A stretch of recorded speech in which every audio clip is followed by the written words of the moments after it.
That was what I was supposed to do. Hello and welcome to the stream. I hope you're all well this night. Happy Friday! Yay! Yes, it's a very happy Friday, and I have slept well all week. Maybe you can see it on me. It feels really good. And welcome, Enda and Robert. Sorry if I don't know your real name, Enda. If you want to tell me, you can. And welcome, Grim. You are very welcome. I'm so happy to see you. And I hope there will be a little more action this day. I've been a lot of talking and storytelling, but I guess that's what adventure games is all about. But I know it can be a bit overwhelming maybe sometimes when you just listen to it, but it is your real name. Okay, sorry. Okay, now I feel really embarrassed. I'm so sorry. Okay, it's an Irish name. Okay, I've never heard that. Good to know. It's a nice name. And I mean, I have a weird name, so who am I to talk? Ah, okay. That's really cool.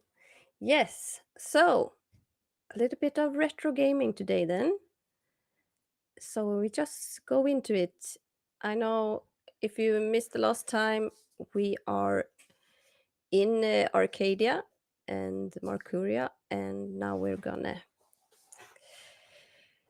well, I don't want it in my stream. Okay. Sorry, can you hear my AC? I'm sorry if that's annoying, but it's really hot up here and my husband wanted it all. Okay. Yes. You haven't seen it before, Robert?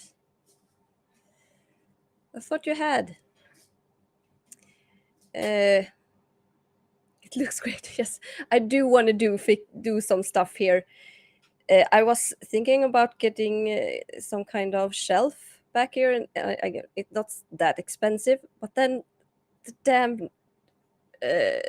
dishwasher broke, and that cost me like almost 10,000 Swedish crowns, and I was like, no, that have to wait. So, so this is how it's gonna look. But I hope it's. Okay, you haven't seen it bigger than the thumbnail shot. Okay. Well, it's all right. And I'm going to fix a little bit with a more darker sheet behind there because it's a little bit light now in the summer. Yeah, IKEA, exactly. That's where I was going to go to get a shelf. Yeah, damn dishwasher. It's kind of just started to leak water. That's good. That's good. It's fine. And the game is the most important thing anyway. So we'll just get into it. So I need to do that and that. Yes. Good. Turned off the sound a little bit.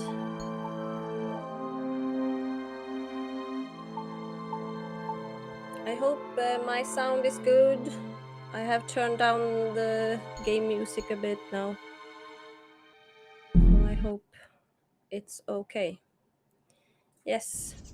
Here we are. We have just talked to this weird kind of figure in here. That's some kind of I don't know what you call it, a creature that's well, not really have a timeline. He exists everywhere, like a god, I will say. Yeah, okay, I will. Zach is not gonna show up here in Arcadia, so that's good. You think? There's too much root in here. I think it's beautiful.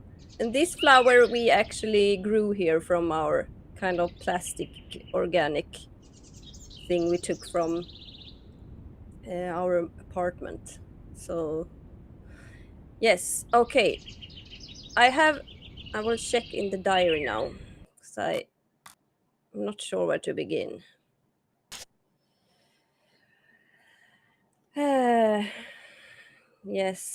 Yes, we need to talk to somebody who knows more about the myth and legends of the sea. So let's go to the docks.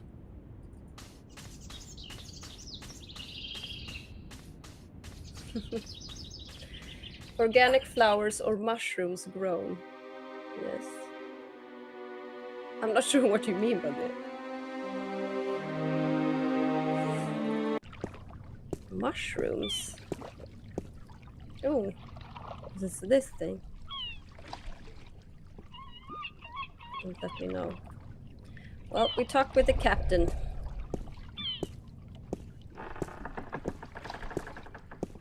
How are you today, then? Like you care. Do you know anything about a god that fell from the sky into the sea? Of course. You find fallen gods most everywhere these days. They're an air and a hand. Really? No, of course not. There are no fallen gods in the sea. It wouldn't make much sense, would it? If the sea was full of gods just lying about the seabed. So you've never heard of such a thing happening? Now you got it.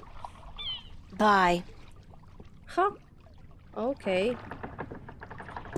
Talk to the other sailorman then and see if he had got something. Hello again, old man. Yeah, exactly. No crew present. It be you. He's a little bit angry because there's no wind. Because there's some crazy wizard making some spell to take away the wind for some reason. I don't remember. Okay. I'd love to hear some more maritime stories. Sure, sweetie, I be happy to. What story you be wanting to hear now? Have you heard a story about a god who fell from the sky into the sea? Aye, that I be having. Although that be a story of man-eating mermen who ravaged the sea of songs, swallowing sailors whole and spitting their bones out to dry. Are you sure you be up for hearing such a cruel tale? I've heard worse. Ye be a tough little lady, be you not? All right. Well, like I be telling yous, the sea of song surrounding the island kingdom of Gien be a treacherous sea where countless vessels have disappeared without a trace. Now, this be near 30 long winters ago, mind, during me second term as captain of the trader Lucky Lady. We've been crossing the Sea of Songs for 2 seasons, and we've yet to be seeing any sign of the dreaded bloodthirsty mermen who lurk in the waters off the Guyenne coast. That night we be laying still with our sails down, awaiting the wind to pick up and carry us north to Mercuria, when we be hearing a frightful scream a-coming from the port side of the Lady Luck. I be the first to rush over on account of me having me arm down the apple barrel. We just been to Arras to pick up 100 barrels of sweet Guyenne apples. And as luck would have it, I be there just in time to witness Sally Barney's horrible fate. He be in the water, screaming and waving his arms, and the water around him be red as a midwife's arms after a grueling birth. I get the picture. Go on. Then I glimpse a large, shiny, sleek body be pulling Sally down and swallow him whole. It be the mermen come to claim the body of the sailor who dared cross their sea. Are you sure it wasn't a shark? What? Big fish with sharp teeth and dead black eyes and a large triangular fin on top? You mean a black-eyed snapjaw? I guess it could have been, but it be no snapjaw. It be the dreaded merman of the Sea of Songs. Where does the sea god fit into all of this? Aye, I be coming to that. You see, the bloodthirsty mermen be not only happy with cannibalizing sailors, but they be sacrificing their own to their dark old sea god. Actually, unless the mermen are human, they wouldn't really be cannibals if they ate humans. Blood sacrifices to their dreaded god who lives on the bottom of the sea. Aye, that be the truth of the mermen, fierce and bloodthirsty cannibals of the Sea of Songs. Thanks. Good story. Aye. Yes. Does the guy have a pipe stuck in his head? No, I think that's his hair. It's kind of weird. This is the pipe, though. Yes, okay. Okay. I'm all storied out for now. Thanks. Yes. Aye, you tell me when you want more, right? Okay. See you later. If I not be dead, aye.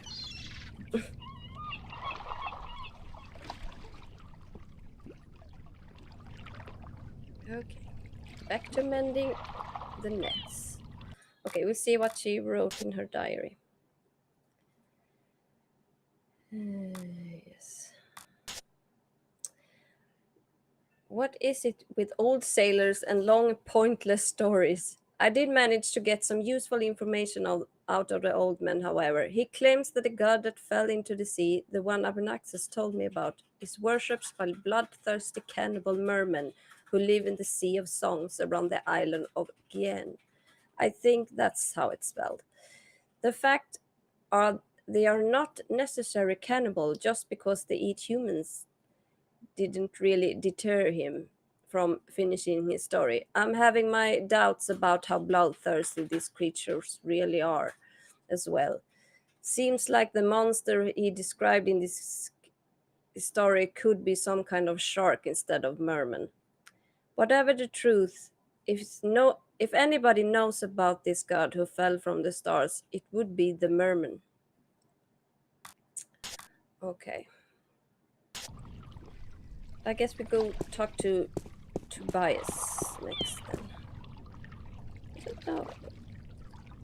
Can't I go? Why do I have to go this way? I don't know.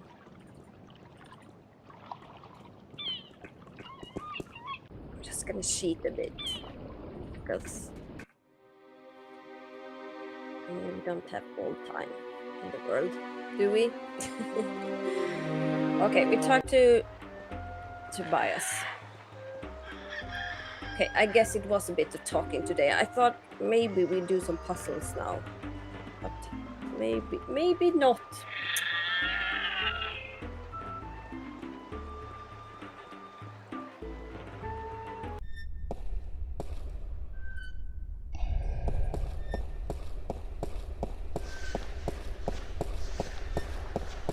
Good morning, Tobias. Why, it's April, my friend from Stark. Have you come to visit us again? So it appears. I didn't exactly come here by choice this time, though. Oh? How so, if I may ask? In a weird and twisted way, it's nothing out of what's become the substitute for ordinary in my life. One second I was in my room in Newport. The next, I was in a dark alley in Marcuria. You must have opened a shift while you were sleeping. Good. This means you are learning to harness your magic. Yeah, I guess, except I don't think I'll be able to get back home again. And this time, my mentor, Cortez, has no idea that I'm here. Ah, but I'm sure you will find a way to channel and control your power soon. In the meantime, is there anything I can do to help? I need to locate the disc that unlocks the Guardian's tower. The disc that is the key? Yes, it is needed. It might even restore balance, provided the new Guardian accompanies it to the tower, of course. But you wish to find the disc yourself? I have to. Cliché or not, it's our only hope. You do Obi-Wan this often, then? You know, save worlds? It's an expression. Heroism in my world is more of a cliché than anything else. I do not understand. But then I am merely a servant of the balance, while you are more. But yes, the disc. As I told you once before, when the Earth was divided, and the realm of the Guardian created, a disc was forged in the Well of Making. The disc was to serve two purposes: as a key to the Tower of Balance should it become necessary to enter it in the Guardian's absence, and as a replacement for the disc that is already in the tower should it be broken. The tower is now abandoned and locked, and the old disc shattered. I do think the time is right for the second disc to be brought forward and used. Where is the disc now? At first, more than 12,000 years ago, it was kept in the open, at the Sentinel Enclave outside Marcuria. However, when thieves attempted to make away with the disc, it was taken away. Why? So that the 4 parts of the disc could be divided amongst 4 of the magical people of Arcadia. People who would have nothing to gain from the balance being compromised.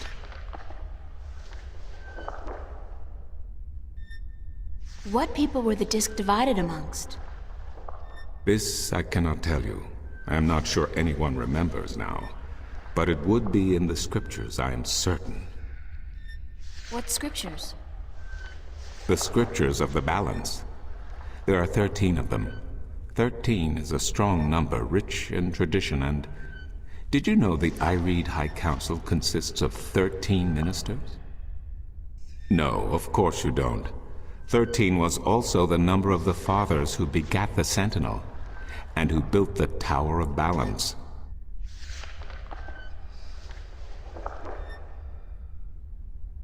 Where can I find the scriptures of the balance?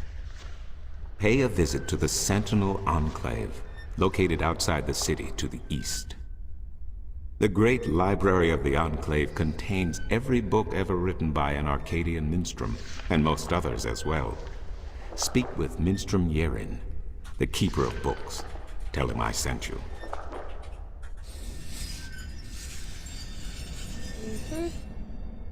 I need to find the entrance to the Guardian's realm. There is one. You are right in that, but where, I would not venture to guess. In the past, when the time came for the Guardian to step down and another to take his or her place, the Guardian opened a gateway wherever it was needed. A Guardian, still in full control of the balance, can invite anyone in, and let anyone out. But with the Guardian gone, the only way in would be the point where the divide was first created, where the tower was built. Isn't that location written down somewhere? Remember that this was done on the old Earth before the divide. After the divide, after the creation of Stark and Arcadia, places were shifted about. This entrance may not even be on the ground anymore. What do you mean? It could be up there, in the sky, or far below us, through the crust of the Earth into the molten depths below. I cannot say, and I do not know anyone who could. Isn't there any way to locate the entrance to the Guardian's realm? Perhaps with careful investigation of the old texts, histories of Arcadia, of the Divide, the scriptures.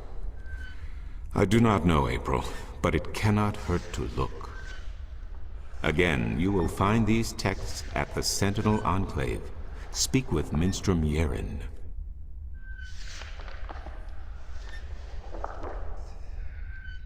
I need to locate the 2 dragons that reside in Arcadia. The Drykin? What's the difference? Dragons is a word from your world.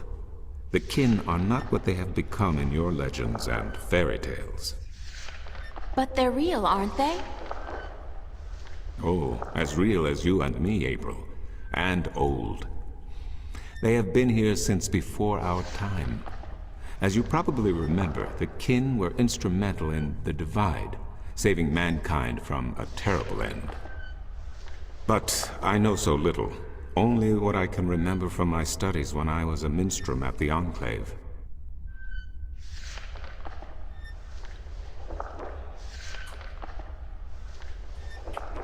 How can I get more information on the Dry I Kin? think I know the answer. Books, daughter, books. The wisdom of the ages. There is one tome you should study, called The Secrets of the Dry Kin, by Minstrom Elniak. It is old but informative, and it captures the imagination. Where can I find this book? Again, you will find these texts at the Sentinel Enclave. Speak with Minstrom Yerin.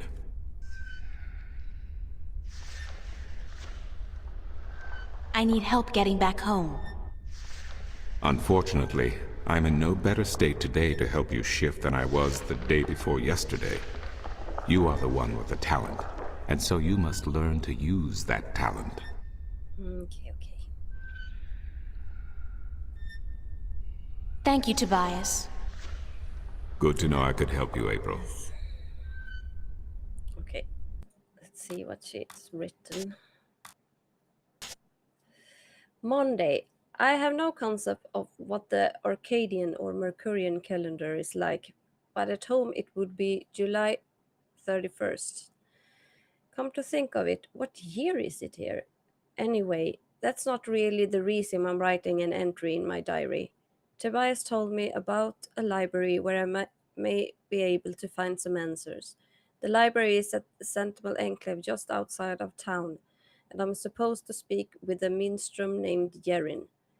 He's the keeper of books or something like that, which probably translates into the equivalent of a librarian. Yes, so we're going to a library. Fun, yeah. Well, actually, I love libraries, so this is... But I was kind of hoping that we do some puzzles today, but I was wrong. I know there are puzzles coming, but I guess we need more information to get to that point. Okay. Enclave. Yes. It's a stone dragon gazing down into the center of the dome like it's guarding the entrance. It's a magnificent piece of work. Oh. Okay. The dragon's mouth is pointing straight down at the middle of the floor. It's a circular hollow about 20 centimeters across and about 5 centimeters deep. It's a small recess about the size of my fist with a thin duct extending from the recess to the circular hollow in the middle of the floor. There are 3 others just like it, arranged with equal distance to each other in a circle and all connected via a duct to the center of the floor.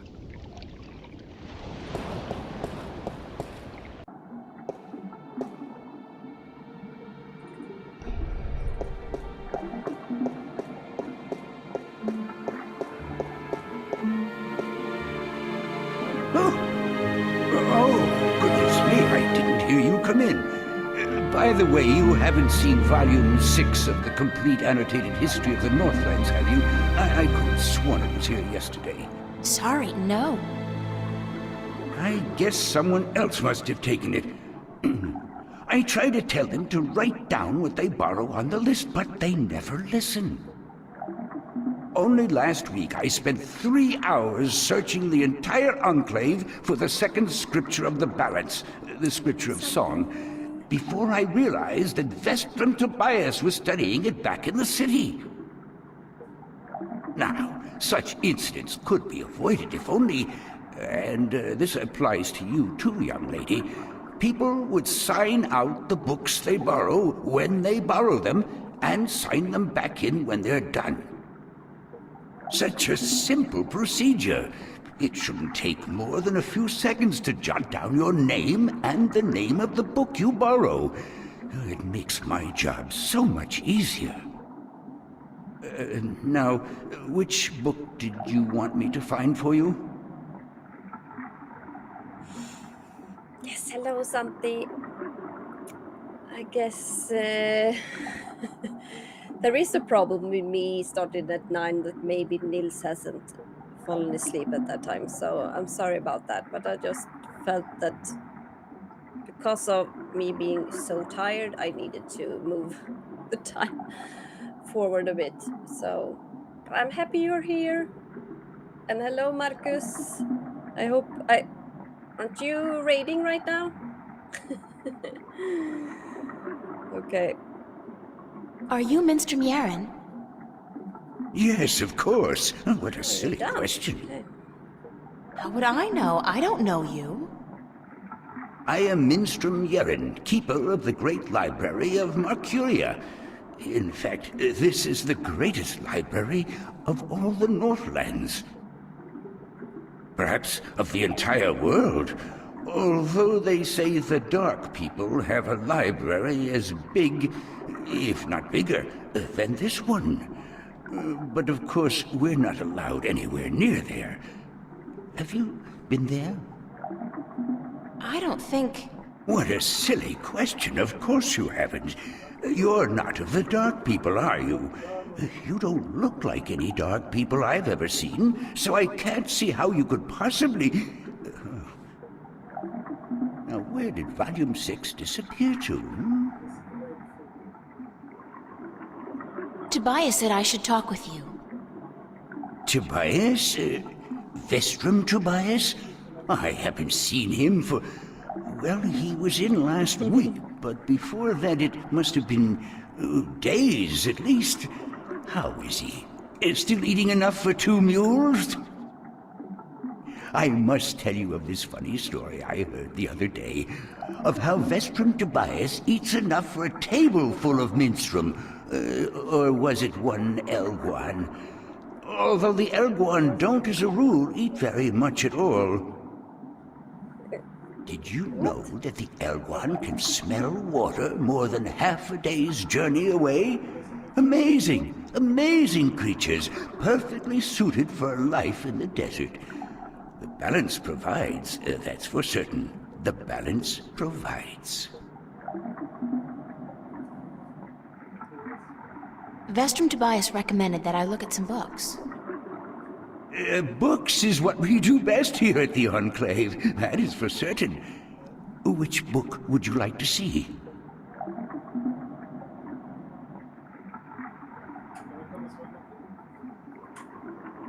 I'm looking for a story called The Silver Spear of Goriman.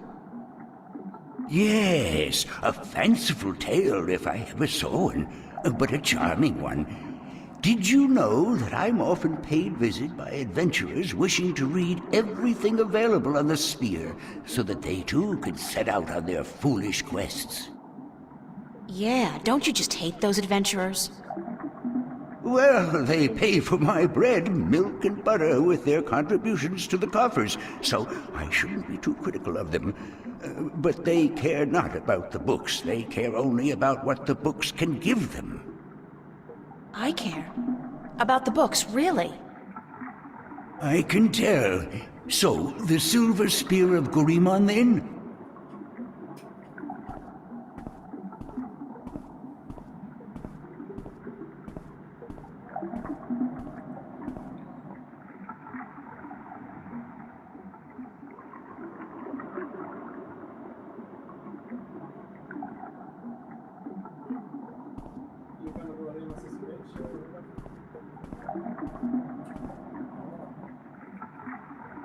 I did find something of interest. I'll leave it here for you to read.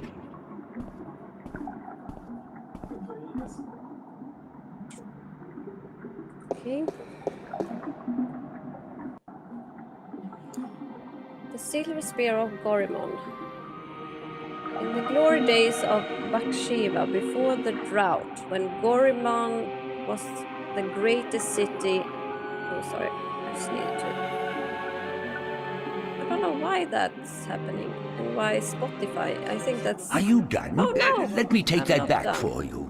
Oh crap. Okay, I'm not done.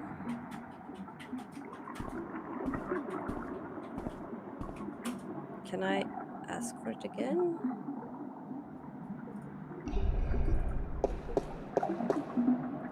Oh, oh, goodness, it's you again. Oh, you gave me such a fright. Could I see some more books? Oh, certainly. What a silly question. Okay, I will use.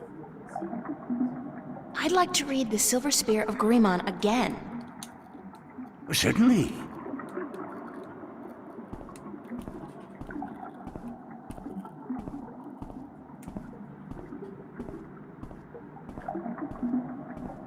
Okay, he put the the book over here, but now it's over there.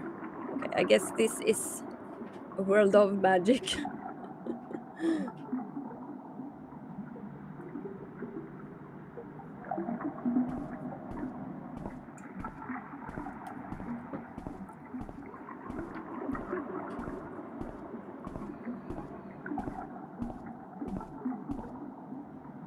Okay, I did find something of interest. I'll leave it here for you to read.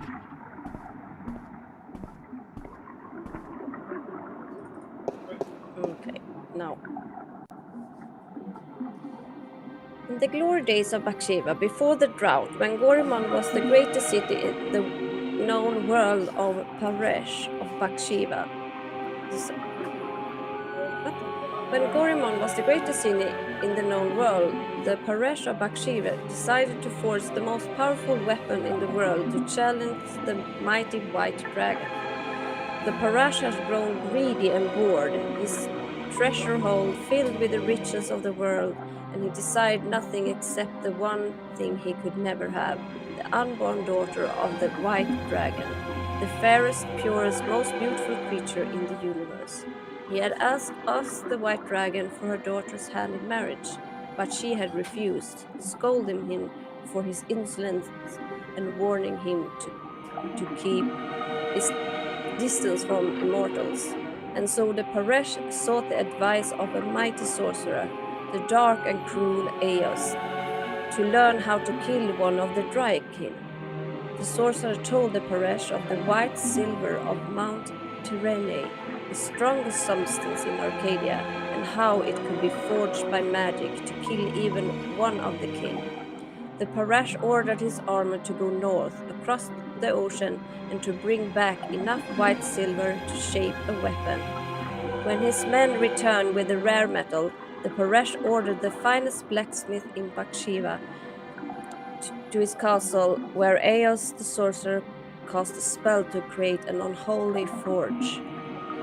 10 days and 10 nights it took before the exhausted blacksmith could present a tall spear to his.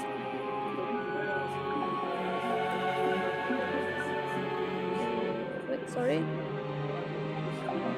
To his emperor. But before the spear could be used to kill one of the kin, it had to be bathed in blood. Beheading the poor blacksmith and the soldiers who had retrieved the white silver from Mount Tyranny, the Peresh private bath was filled with their blood, and he dropped the silver spear into the red bath. Watched over by Eos, a terrible scream erupted, and a steam rose up in a red, foul smelling cloud. When the steam lifted, the blood was all gone, and the spear was glowing in a deep red color. With the terrible weapon now ready to be wielded, the Paresh issued a challenge to the white dragon to either surrender her daughter to him for marriage or to suffer a painful death at his hand. Enraged, the white dragon refused him yet again and flew to meet the Paresh, his sorcerer, and his 1,000-strong army on the green fields outside Gorimon.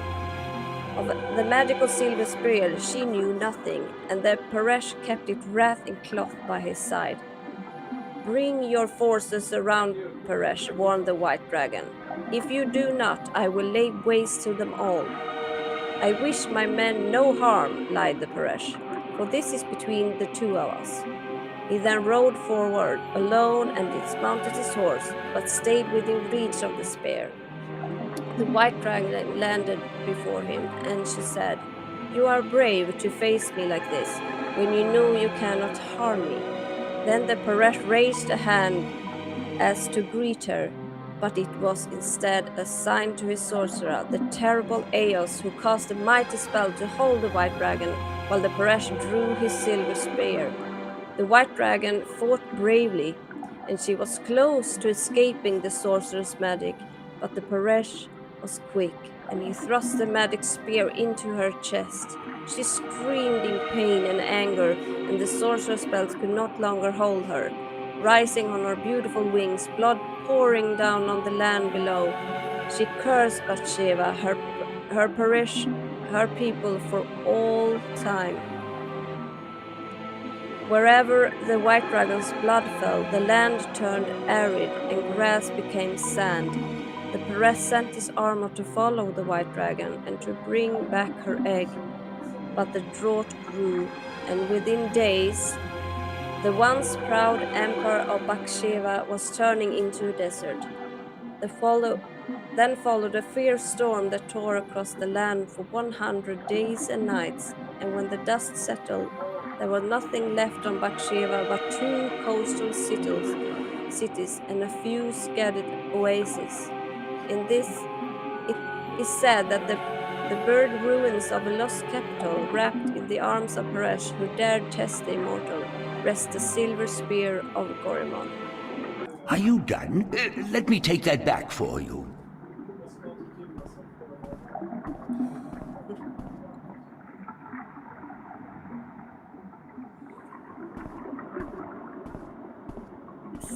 Thank you, Marcus. I was really trying this time because it's hard to read out loud.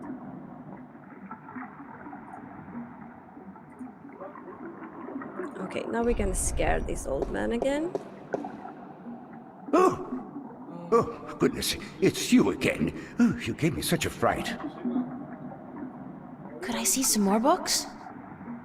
Oh, certainly. What a silly question.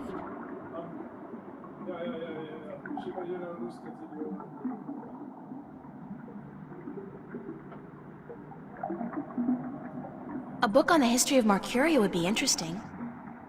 Ah, an extensive subject, to be sure. I will do my best.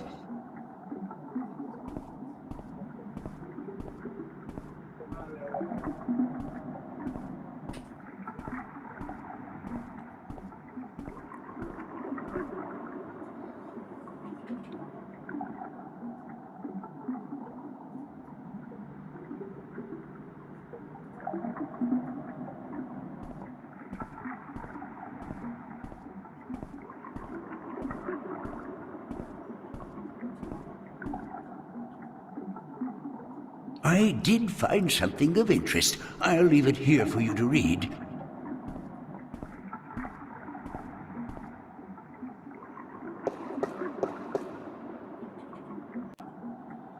Okay, Travel in the Northlands by Gemmen the Discoverer.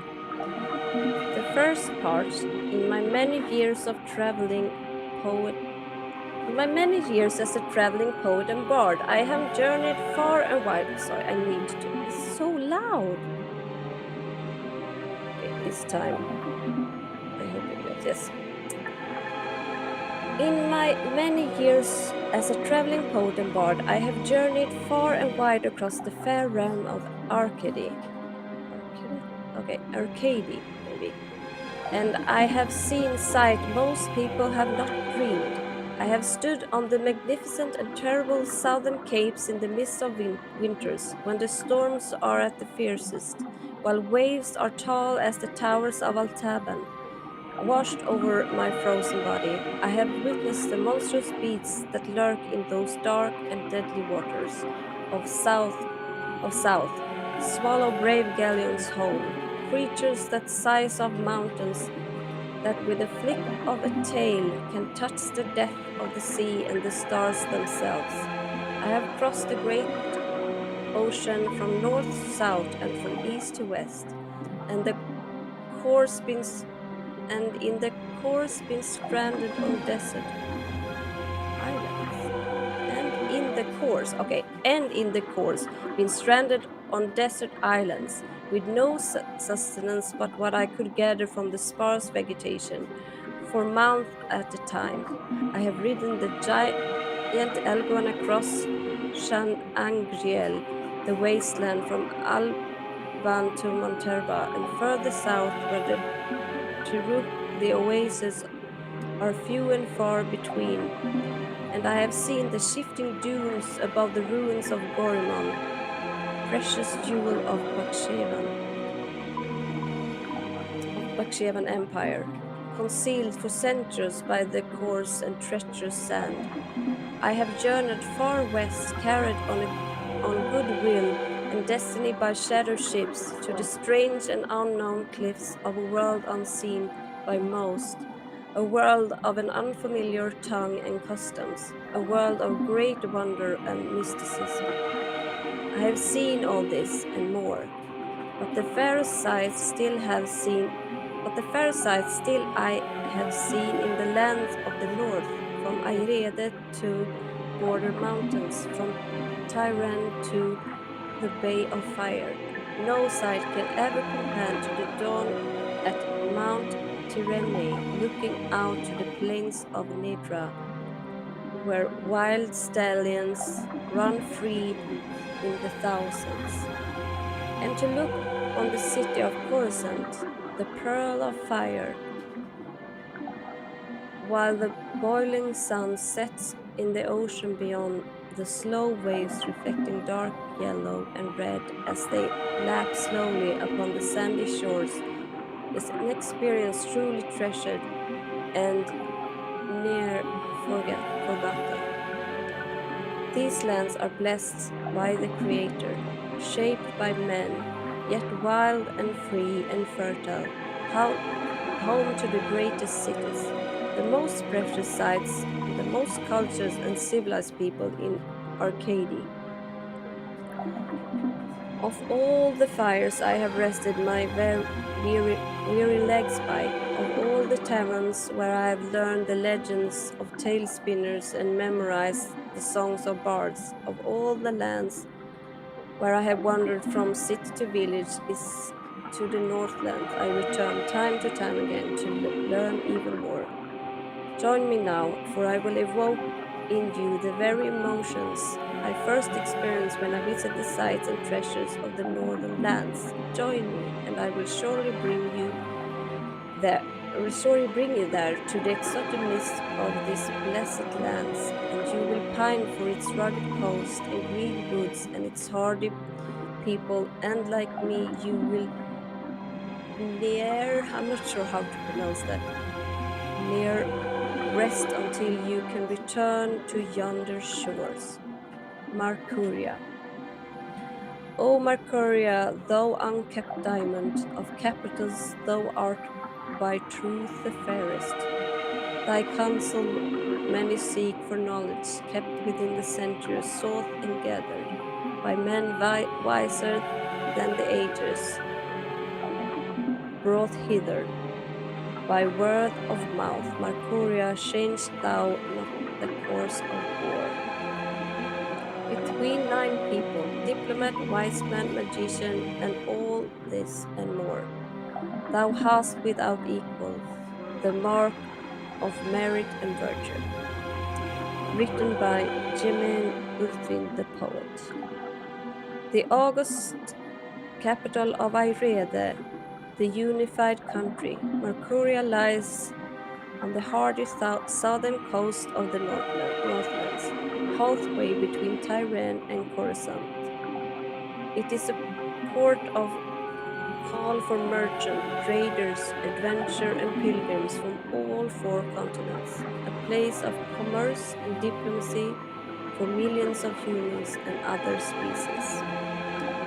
Irede is a strong and proud land perched between the plains of Nedra to the north and the land of Tyron to the west, the great sea to the south, and the forests of the northlands to the east, and inhabited by humans. Dolmari, by humans, Dolmari, Tyran, Mole people, and Veneer. Aridi Irede was formed after Marcuria emerged as a major center for diplomacy and trade, and became the banner under which the surrounding lands united as one. Irede is a democracy currently led by the Chief Council and the Irede flag. Lord Igvan Dellan, the High Council, composed of the ministers who governed by representation, resides in the Mercurian Hall of Assembly, flanked by oh, how long is this? Flanked by the palace and the barracks. The Irides are traditionals, and their form of government has barely changed over the last few millennia. In High Tongue, Iridi means unification or assembly. Mercury is one of the largest cities in Arcadia and the capital of Irede, and the center for trade, diplomacy, and cultural diversity. Populated by a large variety of races from human to Veneer, Mercuria has grown from its origins as a birthplace of humanity to a city of all Arcadians and the hub of the civilized world. Founded 20,000 years ago, and the shore of the then unconquerable ocean, conquerable, conquerable. Okay, sorry, I don't know. Uh, Unconquerable. No, wait, I can't. Okay, sorry. Oh, Joe Lampayo, happy to see you. On the ocean. It is the first known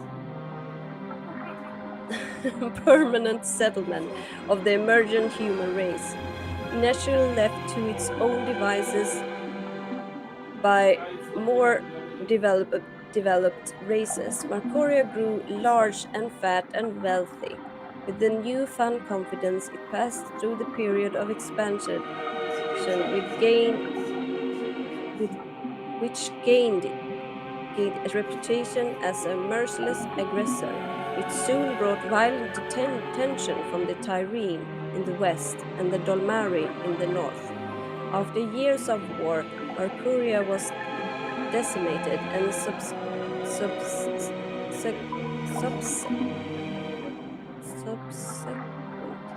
subsequently rebuilt with sufficient reinforcements to weather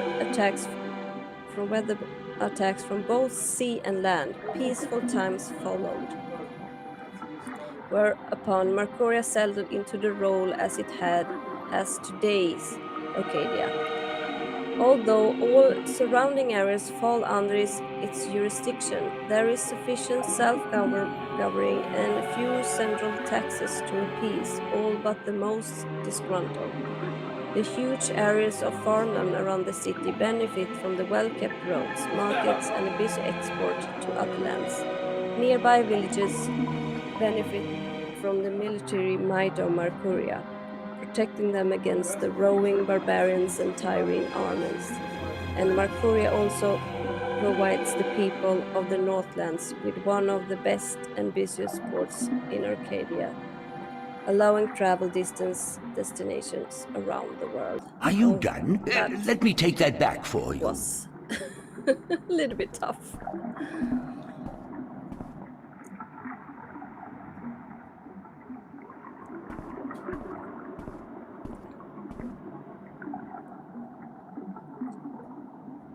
Okay, I guess we will. Oh, oh, goodness, it's you again. Oh, you gave me such a fright. Could I see some more books? Oh, certainly. What a silly question. I'm looking for some information, but I'm not sure which book to ask for. No matter. I know a great deal about most of the books in here. What topic intrigues you? I've heard rumors about mermen who live beneath the Sea of Songs, and I'd like to find out more about them. Mermen in the Sea of Songs. Let me see what I can find, yes?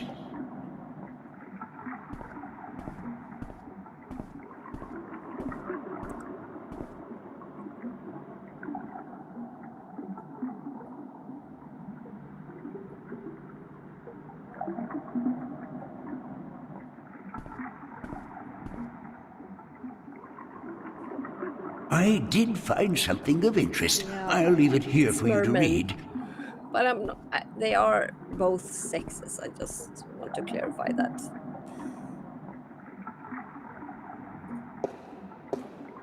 But they call mermen in this. Okay, here. Merum, also mermen, mer people, Merians. A magical people who resides in the depth of the great ocean and other seas. Little contact has been made with the Merum, who are believed to have been quite numerous in the past, but are now dwindling in numbers. Confirmed location of Merum cities is between the Briston Atoll and Gien, centering on the Sea of Songs. Legends of mermen, merpeople, Merians, are rampant among sailors. This story portrays the Merum in a grotesque and violent light, betraying the truth of a largely peaceful people.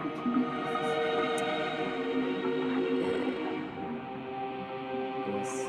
Although not much is known about the Merum, their religion apparently centers around the belief of a benevolent god who lives in the immense depth of the great ocean and who brought the Merum to earth from a place distant and wonderful. Are you done? Let me take that back for you. Well, I think I'm not sure, but in the movie, oh, Zoolander, he does a commercial and as a merman in that, and he's very angry because his father said something about him being a mermaid. So I'm not sure if that is a thing or not. So I guess merman is not really. I'm not sure. In this case, it's just a name for this kind of alien race, I guess.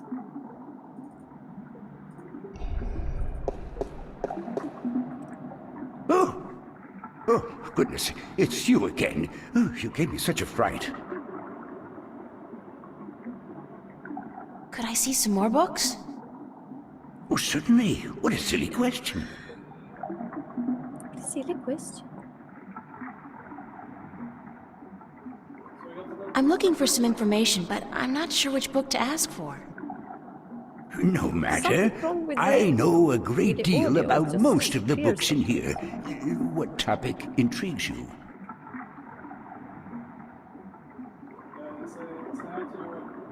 I need to find out which four magical people of Arcadia were given a piece of the stone disc that serves as the key to the Guardian's realm. The stone disc of the balance, yes? Yes. There could possibly be something on that in... let me check. Just one moment.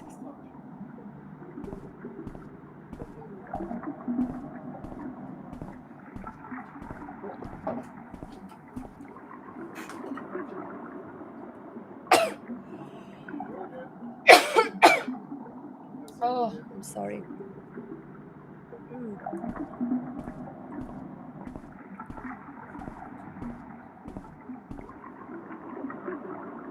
I did find something of interest. I'll leave it here for you to read.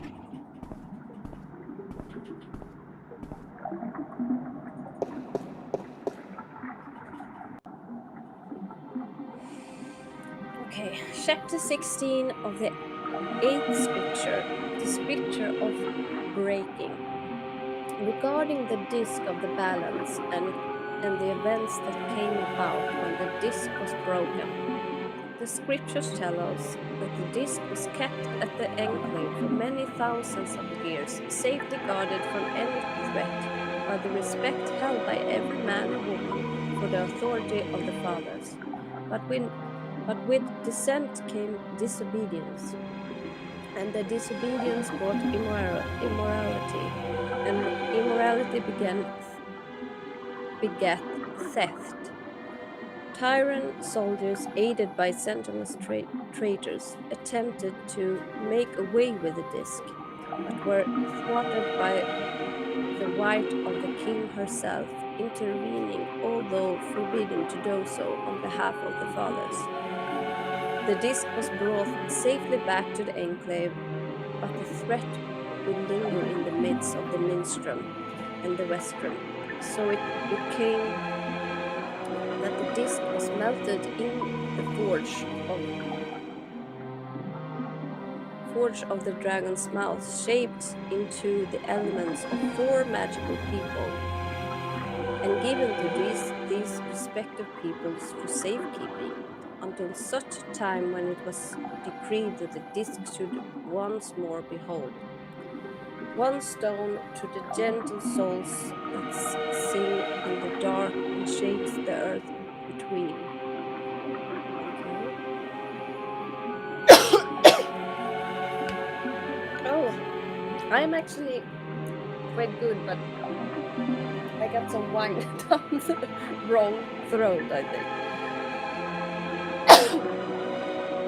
I have slept well for almost a week now, and that feels really, really good. So that's really yeah, it's really good. Okay, sorry. Wait. 1 stone to the gentle souls that sing in the dark and shape the earth between their toes. 1 stone to the watchers of the woods, the ones who are outside. 1 stone to the 2 that make one air of the sea and one air and of the sea, one off air and of sea. And 1 stone to the keepers of the dark flame, the eternal dark, the mariners. When the time comes for the disc to be whole again, 1 person will make a journey to the 4 who will hold the pieces, and the pieces will be given willingly, because there will be no doubt to the righteousness of this person. Yes, thank you, Lompaio. Are you done? Let me take that back for you.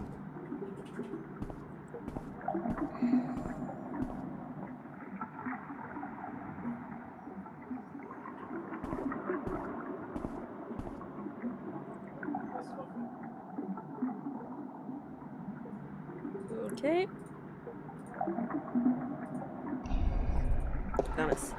Little scare again. Oh, goodness, it's you again. Oh, you gave me such a fright. There's so Could I see many some more books? So many books. Certainly. What a silly question. I'm looking for some information, but I'm not sure which book to ask for. No matter. I know a great deal about most of the books in here. What topic intrigues you?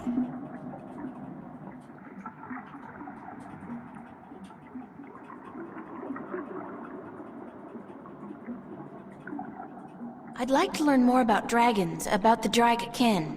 Okay, now Oh, yes. We have audio. some wonderful books on that topic. Something's wrong with the Stay audio. here.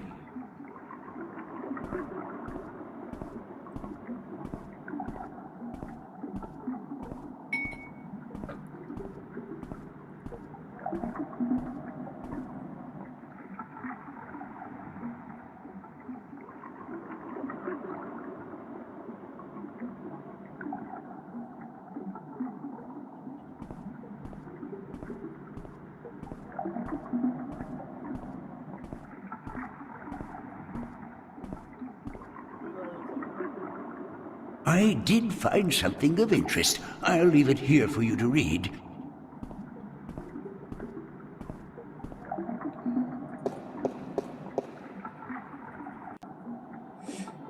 Secrets of the Dry Kin by Minstrom Eliak. Forward. The Dry Kin are known by many names throughout the Twin Worlds. In Old Tongue, they are often referred to as Drachen. In some variation of Low Tongue, Drechin. In the Southlands, the word Drachtin refers specifically to the winged lizard shape traditionally associated with the kin. In Irhad, the eternal spirits of the kin are called simply Drak, regardless of their current shape. In Stark, most cultures refer to the kin as dragon, drage, drache, or dragone, though this usually refers only to the winged lizard like shape and not to the spirit inhabiting this shape. In fact, while in Arcady, the kin are respected and revered as eternal spirits with great significance in the balance and the all. In Stark, the kin are mostly creatures of mythology and fairy tales. However, in some Stark legends, the scriptures, notably the Christian Bible, the name dragon is associated with the forces of evil, and those religious connotations do seem to have carried over in a somewhat distorted form. Who or what are the Drykin? Why not ask who is the creator or what is the all? Questions thus asked will remain in perpetuity, perpetuity unanswered, for there are truths unanswerable. To condense all knowledge of the Creator into one answer is futile, as in any attempts to define the all without describing every single element that makes up the all. So also with the Dryakin, we cannot answer who is the kin or what is the kin, but we can provide some answers to the simpler questions, the questions that deal with what we see and hear and feel, or what we have been told by the kin themselves. Answers that together may give us, if only the faintest hint of the whole truth, and the least some indication of who or what the dry kin are. Born of emptiness between the stars, reads the 11th scripture of the balance, the scriptures of time, shaped of in unison with the all, part of the all, yet outside the all. Drechin, note the ancient high tongue variation of Drykin. Why so many variations and interpretations of the Drykin from culture to culture? The kin have always been shrouded in mystery, and from mystery rises legend and myth.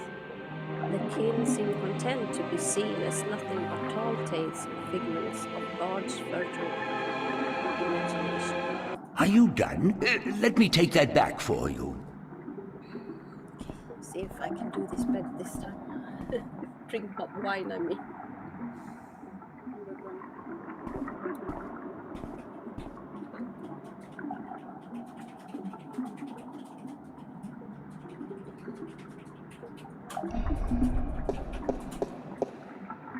Oh, oh, goodness, it's you again. Oh, you gave me such a fright. Could I see some more books? Oh, certainly. What a silly question. That's what, I think we were done with that one. Okay, I I'd think like to this read is the some last Arcadian one, folk tales.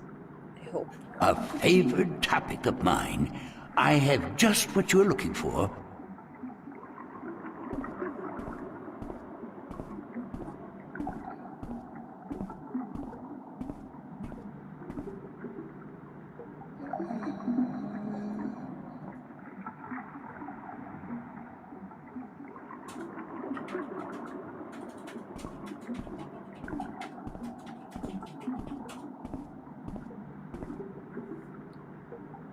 I did find something of interest. I'll leave it here for you to read.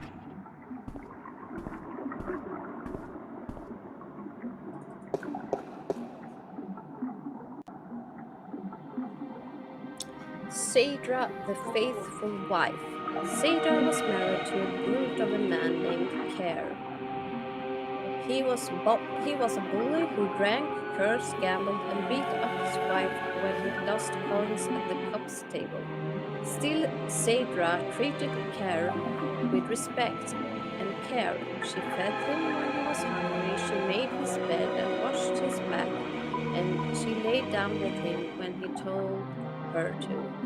She never complained of the hardship to anyone, even though some days she'd wake up with bruises all over her body. Despite her husband's treatment, Saedra was a beautiful woman with a lovely dark hair and green eyes, and men would admire her when she went to the market for food or the town or the town's well for water. But none dared approach her, fearing her dangerous husband more than they admired her beauty and grace. People would say, "Poor Saedra, she deserves better than what she has. She is so good and patient, even though her husband mistreats her every day." But no one was willing to do anything to free her from her husband, as they all feared his wrath. She chooses her own path, they would say, and it's not our duty to interfere. Then one day, a tall and handsome prince rode into town to visit the elder council. When he spotted Saedra carrying two heavy buckets from the well to her home on the edge of town, he was taken with her beauty and youth, and he jumped down from his horse to help carry her buckets home. On the way, he offered Saedra courtship, but when told she was already married, he bowed respectfully and excused himself for acting inappropriately. That night, Saedra's husband heard about the prince helping his wife, and after striking her down for letting royalty interfere with her duties, he strolled drunkenly, for he had already had his usual fill of dark ale, toward the tavern where the prince and his cohorts were staying. When Care arrived at the tavern, and Prince was eating dinner, and when told Saedra's husband was there to see him, the prince stood and waved the man closer. "I must congratulate you on your good taste in marriage," said the prince. "For your wife is the most beautiful and good-hearted woman I have ever met." And then he offered Care a seat and a tall mug of ale. But the angry husband did not appreciate the prince's advances, and he drew a sword and lunged at the prince before his guards could react. The prince was quick and lucky to avoid certain death, and before Care could make a second strike, the prince had recovered his sword from where it stood by the wall and stood ready to fight the brute. "Leave him be," called the prince when his guards drew arms and ran to protect their liege. "This is between him and me." Smiling briefly, he nodded his head to Care and stood to attention. Obviously, his skill with the sword was formidable. Care, a coward at heart, knew that if he fought fairly, he would surely die, and he sheathed his sword, but using the knife he had tucked up his long sleeve. "My pardon, Prince," said Care. "My love for my wife is such that I am blinded by jealousy. I offer your friendship and apologies." He extended an open hand to the prince and smiled a broad lizard smile.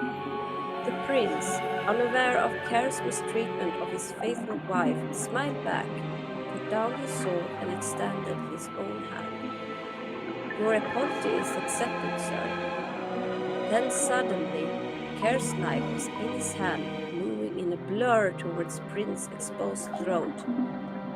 Had it not been for the quick eye of a nearby guard, who with the broad side of his sword struck Care on the side of his head, the prince would have been dead.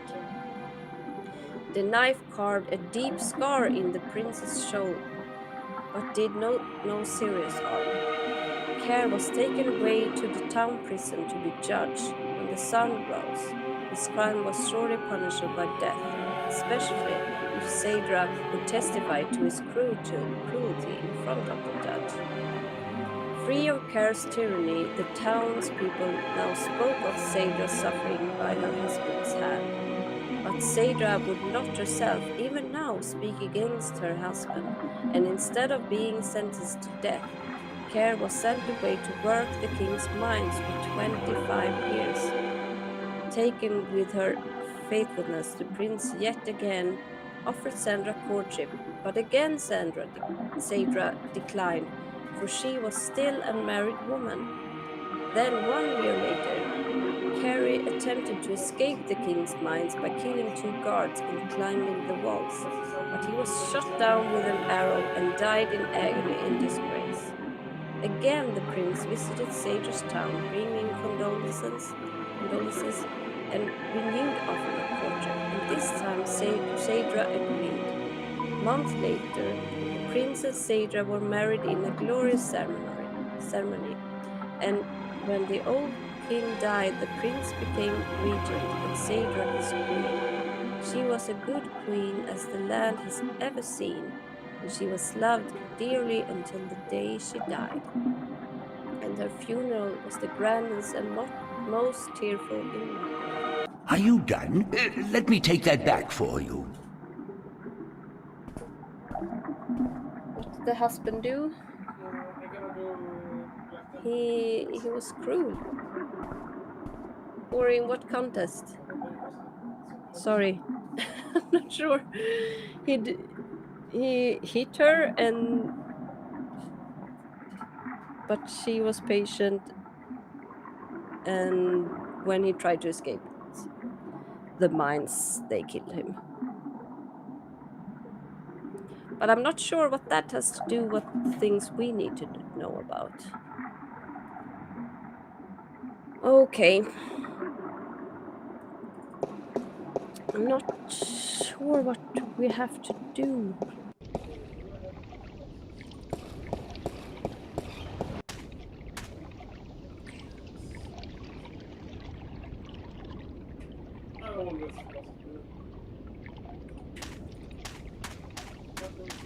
It's some kind of sandstone, very malleable, but also very vulnerable to the elements. These cliffs probably have huge, naturally formed caves and tunnels. What happened to that pizza you showed me?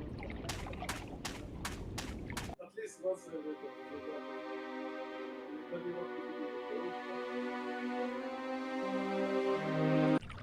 See if he can maybe tell me something more.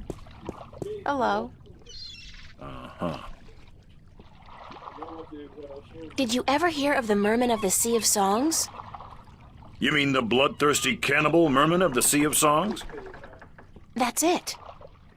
Never heard of him. Oh, he's such an asshole. Bye.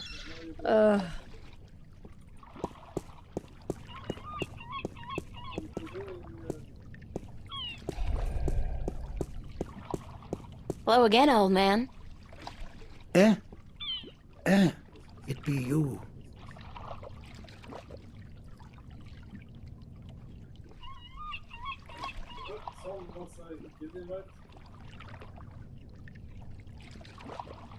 I'd love to hear some more maritime stories. Sure, sweetie, I be happy to. What story you be wanting to hear now?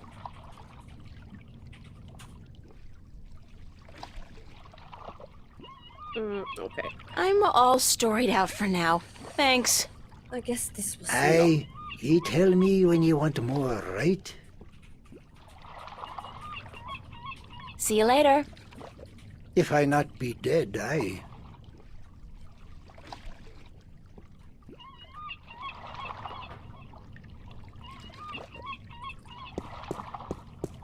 Okay, so here's the pier, okay.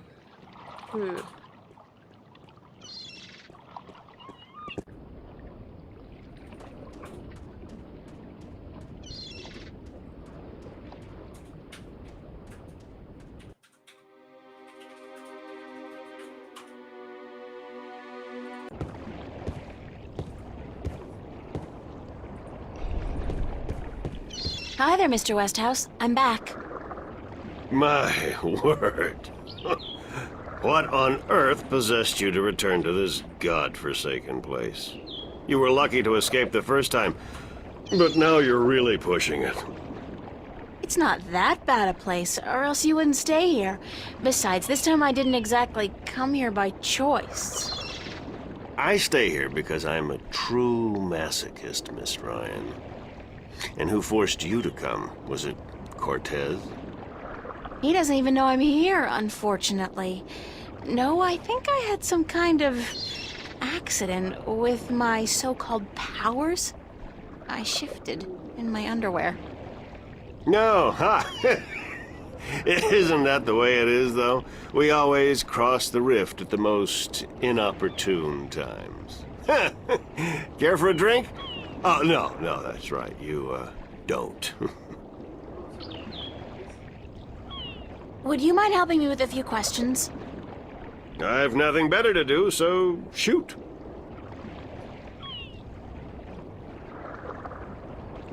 Do you know anything about dragons? I try to stay out of the affairs of the kin these days. What precisely do you wish to know about the damn beasts?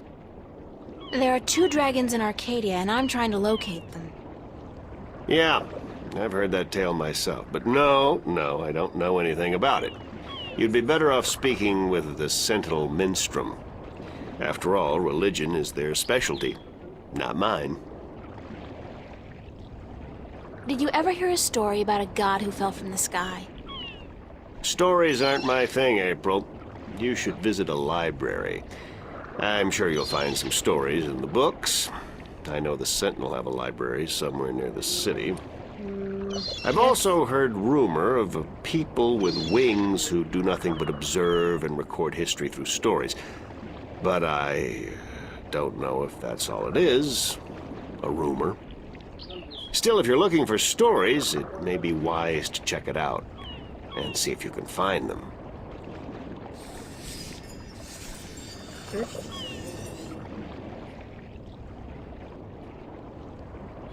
I'm looking for a disc that will open up the Guardian's realm. That's religion, Miss Ryan. And the only things I worship are whiskey, a good cigar, and a nice long... Anyway, don't ask me about all that, balance mumbo-jumbo. A nice long what? Sleep?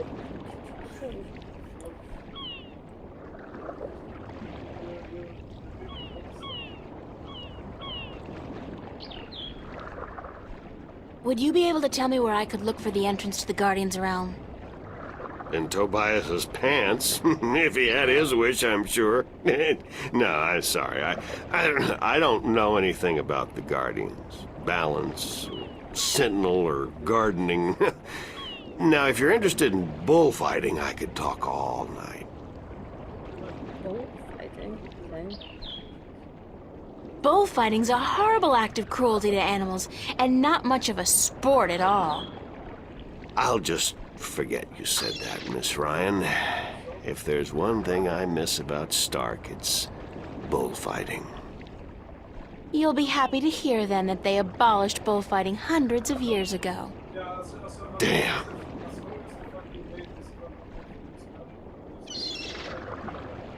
I can't think of any more questions for now. Then, let's talk about other things, shall we? Thanks, Mr. Westhouse. Anytime, April. Come back if you're homesick and you feel like talking to a fellow alien. Okay. Brian Westos just told me something I should remember. He said that he heard stories about the winged people who observe and record history. If they got records going back thousands of years, maybe they know something about the whereabouts of the disc, the jewels, or even the entrance of the Guardian's reign. It's definitely worth checking out. Yes, okay. Maybe she could tell me something. Sure.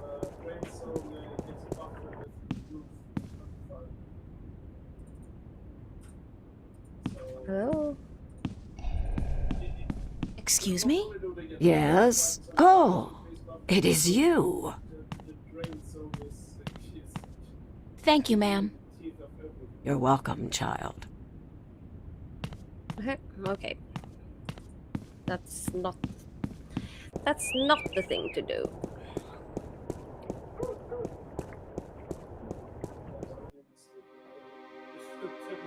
I should go to the map seller, I guess.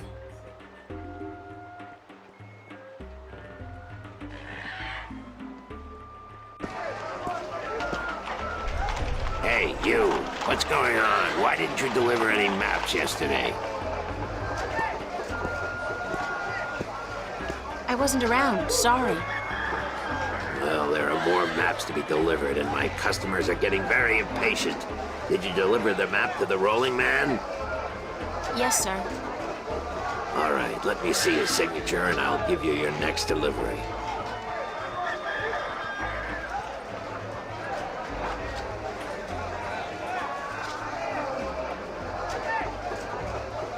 Here's your next delivery, a map of the Northlands to a Tun Layak staying at the Journeyman Inn. And be quick about it. She's been waiting since the day before yesterday. Yes.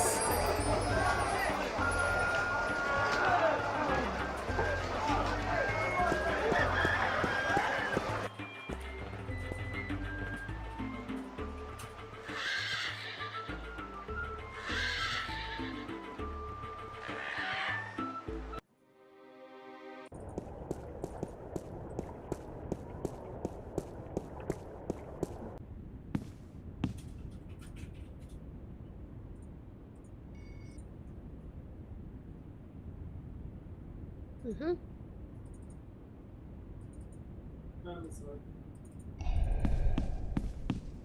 Excuse me?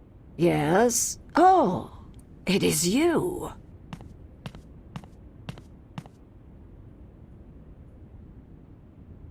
I'm looking for a guest of yours, Tun Layak. The sailor? She is looking for work today, I'm afraid. With most of the ships moored to the docks for balance knows how long, it is difficult for sailors to find work.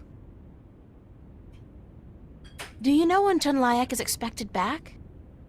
I could not tell you, child, but from what I know of the ships in harbor, she will not find one that needs a navigator any time soon. Mm-hmm. Thank you, ma'am. You're welcome, child.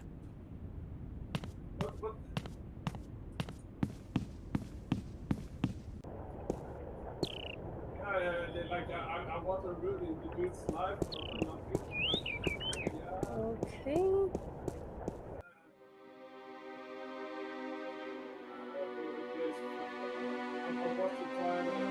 So should I talk to Tobias some more? I'm not sure.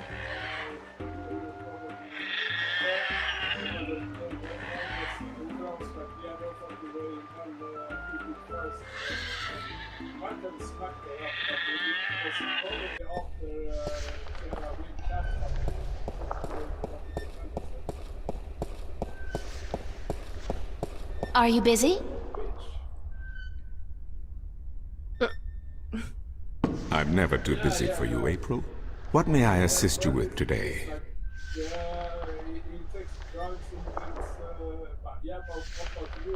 Thank you. No. Good day to you. Okay, maybe I should call it a day.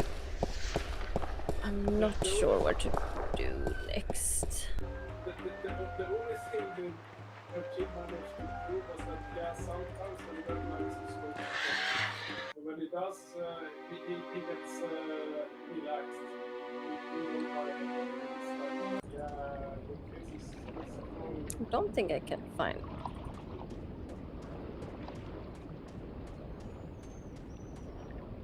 He's selling a variety of fresh shellfish and the other. I mean, if I was married to that aggressive cunt, I probably would have deserted that as well. Like, come on, you have to cope with your day, you know? If you don't kill yourself. Hello. Uh-huh. Oh, Bye. no.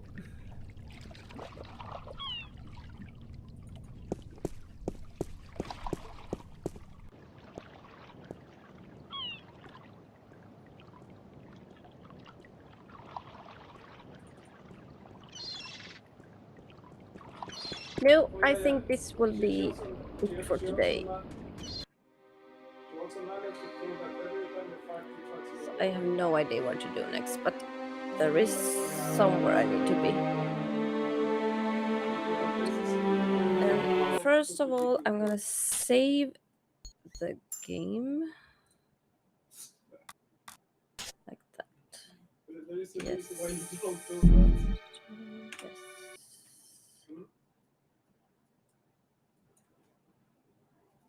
Oops.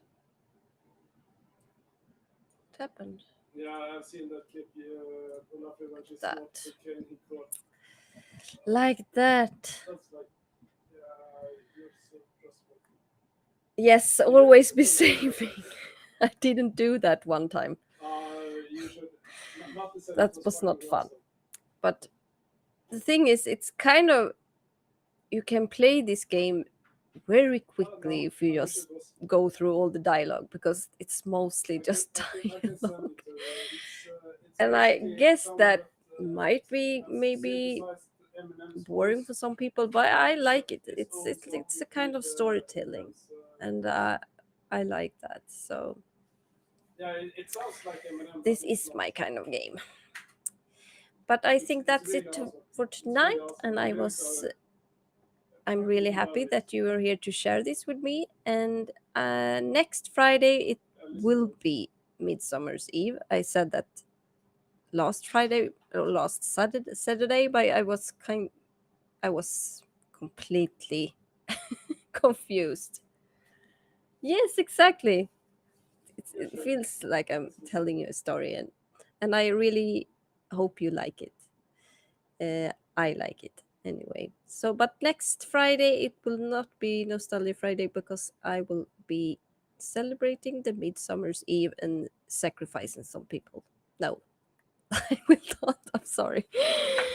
I have not seen the movie Midsummer, but and I'm not sure what that kind of sacrifices that would be, but I kind of think it's a bit funny. I'm sorry about that. Now we will just eat some food and just enjoy summer. I promise. Well, have a nice. Yeah, exactly. We need to dance to the to the pole penis. Midsummer, yes. You have seen the movie? I have actually not seen it. I should see it, but I'm not really that into horror. Well, I guess I am, because I like kind of the ghost stories, but I don't know, this didn't really interest me. Okay, you have seen it, Grimskull. So, did you feel that you wanted to go to Sweden, or or not?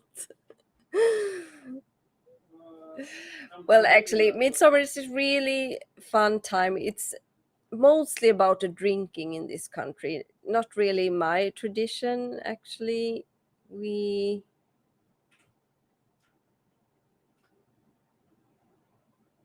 if yeah, if I ever visit and see a bear cage near your house or something, well, I'm out.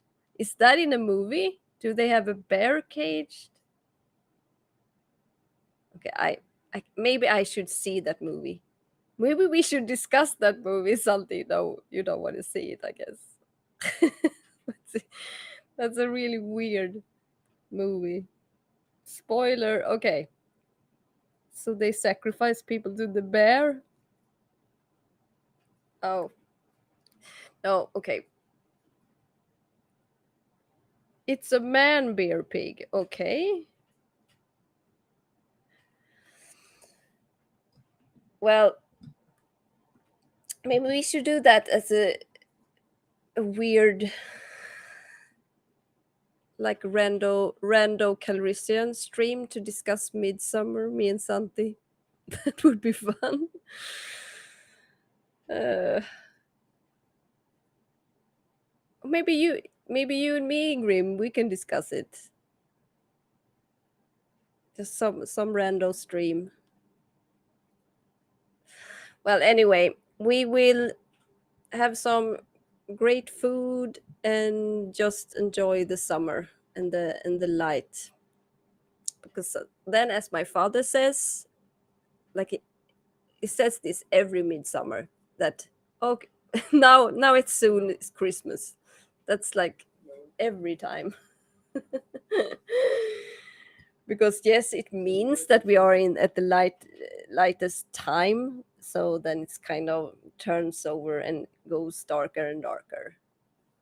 But I think it's a little bit early to say that soon it's Christmas. So actually, for some Christmases, I called my father at Christmas and said, "Soon it's midsummer." Yes, it's, it can be a little bit, what do you say, uh, melancholic. I'm not sure, but not really seeing things from the bright side. No, it's a fun and happy time in midsummer. So yes, thank you all for Swedish dad joke, I guess. But or maybe he's just a bit, I don't know, not cynic, but kind of always see bad things in everything for some reason. It annoys me sometimes. Well, yes. So I will not be seeing you next Friday, but in 2 weeks I will have some Nostalgia Friday for you. And I hope I see you there. Bye.